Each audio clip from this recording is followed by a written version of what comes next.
Our third speaker is Lisa Cohen Minnick from the Georgia Institute of Technology, and she will be speaking on performing Southernness, dialectal representations, and Southern linguistic identity. Let me just mention that the last speaker for the session will not be presenting today. That was Barry Jean Ancelet. He has canceled. So Professor Minnick is our last speaker today.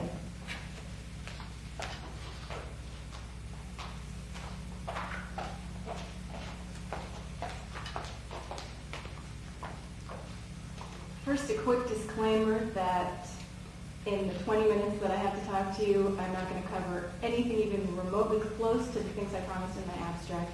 But having listened to talks for the last 2 days, I'm feeling a lot better in the knowledge that I'm not the only one in that situation. I won't mention any names though. In February of last year, Senator Zell Miller of Georgia injected a startling note into a Senate floor debate over the president's controversial judicial nominee du jour. However, this note had nothing to do with the debate about the judicial nominee, nor with what was arguably the most important issue of the day, the looming war with Iraq, which would commence in just a few weeks.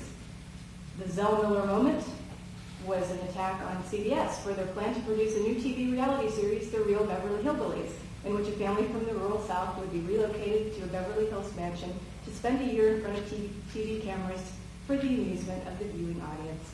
Miller argued that the proposed CBS program was exploitative and that the network hoped to profit from class and regional prejudices. He said that the program constituted, quote, cracker comedy and bigotry pure and simple, end quote.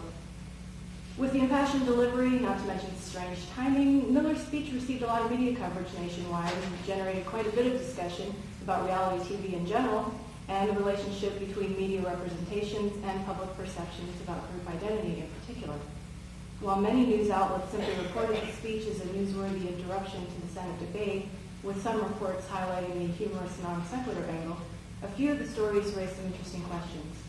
For example, the Washington Post, along with a few other news organizations, seemed to minimize Senator Miller's message while ironically highlighting his own regional identification. In his speech, the senator announced, quote, I can call myself a hillbilly, but don't you call me one. It's a term of derision, end quote. The next day, the Washington Post reprinted that quote in their article, but clearly did not take it to heart, as the headline of the article referred to Miller as a capital hillbilly. It's a cute pun, but the Deseret News in Salt Lake City headlined their article, Folks Get G-I-T Mad Over Hillbillies. I would argue that these headlines lend support to Miller's claim that some members of the media apparently believe that it's acceptable, as he put it, to, quote, make fun of and demean and humiliate hillbillies in particular and rural people in general, end quote. Now, there's no question that some observers quite legitimately found it a little strange and even a little funny that Senator Miller aired his complaint against CBS on the Senate floor during a debate over a judicial nominee. There's no doubt also that other observers, including the Washington Post reporter who authored the Capitol Hillbilly article, as she later explained, questioned just as legitimately the appropriateness of what they saw as the senator's grandstanding for publicity during a time of impending national crisis. In this case, it was the imminent war with Iraq. I should add a disclaimer that there are very few issues today that Senator Miller and I agree on, even though I did vote for him in more than one election before he crossed over. But despite our many political differences, I do think that Miller's observation and some of the responses to it speak to the power of television and other media to influence audience perceptions and assumptions about group characteristics and identity. And Zell Miller is by no means the first person to point this out. Groups such as the NAACP have monitored the portrayals of black characters in film and television from the earliest days of both media and continue to do so. Also, the filmmaker Spike Lee explores the relationship between media and perceptions about race in some interesting ways, including in his 2000 film Bamboozled. In that film, if you're not familiar with it, a black television writer, frustrated with network executives who keep shooting down his ideas, creates a weekly variety show modeled on minstrelsy. Instead of using white actors in blackface, the series called Mantan, the New Millennium Minstrel Show, features black performers who appear in even blacker face and scenarios that exploit practically every over-the-top racist stereotype you can think of, including characters named Sleep and Eat, Aunt Jemima, and Sambo, all of whom, of course, use the exaggerated speech features that were staples of minstrelsy. A review in the online magazine Salon calls the film, quote, a furious protest against the persistent media stereotyping of blacks, end quote, and argues that Bamboozled represents Lee's exploration of the way that, quote, all Americans, white, black, and otherwise, have been indoctrinated by relentless decades of these stereotypes. Bamboozled also works as a significant reminder that before there were any electronic media, and continuing into the 20th century, minstrel shows performed by white actors in blackface professed to represent authentic black culture and speech for white audiences whose attitudes about race were defined largely by myth and stereotype and were thus reinforced by the theatrical representations of these myths. As what a number of scholars cite as the first indigenous American popular entertainment form, there's no question that minstrelsy functioned as much more than mere entertainment. W.K. McNeill notes that many white Americans got their first, and in some cases only, exposure to African Americans from minstrel shows. Clearly then, the minstrel shows acted out stereotypes that many in the audience already held and thus reinforced them in the minds of those audiences.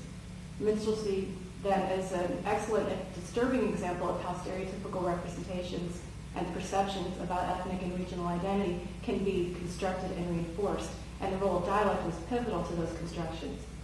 Minstrelsy also shows that such constructions and their public disseminations long predate electronic media.